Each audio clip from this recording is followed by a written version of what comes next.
ఖైరతాబాద్ బడా గణేష్ నిమజ్జనం అయితే సక్సెస్ఫుల్గా కంప్లీట్ అయిపోయింది. కరెక్ట్గా 1:30కి ఏదైతే ప్లాన్ చేసుకున్నారో యాజ్ ఇట్ ఈస్గా అదే టైంకి నిమజ్జనం చేయడం జరిగింది.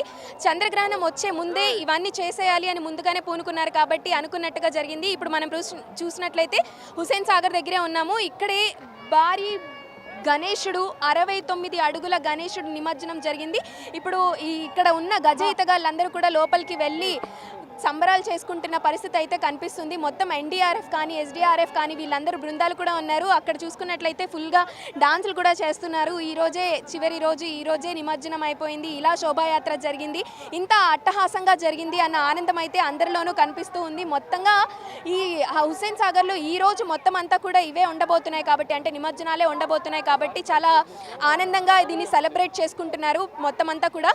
కానీ ఈ ఆనందమైన ఈ సెలబ్రేషన్ మోడ్లో ఉన్నప్పుడు ఎటువంటి సంఘటనలు జరగకుండా ఉండేందుకే వీళ్ళందరూ కూడా వాలంటీర్స్గా వర్క్ చేస్తున్న వాళ్ళందరూ మనకు కనిపిస్తున్నారు. ముఖ్యంగా ఏషియన్ క్రెయిన్స్, అంటే నార్మల్గా క్రెయిన్స్ అన్నీ కూడా, సూపర్ క్రెయిన్స్ అన్నీ కూడా ఇక్కడ ఏర్పాటు చేయడం జరిగింది.